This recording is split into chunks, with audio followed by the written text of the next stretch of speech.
Target pendapatan pajak Sumsel khususnya yang dikelola sendiri dan sesuai Undang-Undang Nomor 28 pada tahun ini terdiri dari PKB, BBNKB, PBBKB, pajak air permukaan dan pajak rokok mengalami peningkatan mencapai 45,3% atau sebesar 3 triliun rupiah.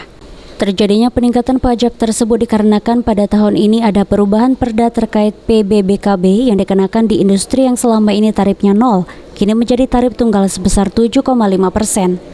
Untuk memenuhi capaian pajak tersebut sampai akhir tahun, Bapenda Sumsel sendiri akan melakukan beberapa upaya, di antaranya melakukan tagihan secara door-to-door dan membentuk tim OPAT untuk melakukan penagihan ke perusahaan-perusahaan.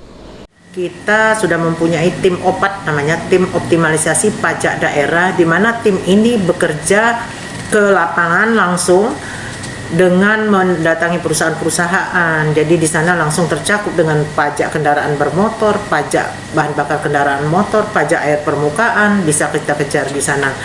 Kemudian juga ada di UPTB itu ada kegiatan door to door yang ke rumah-rumah mengejar.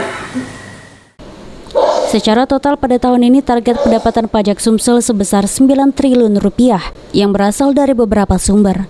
Firman Hidayat, PAL TV.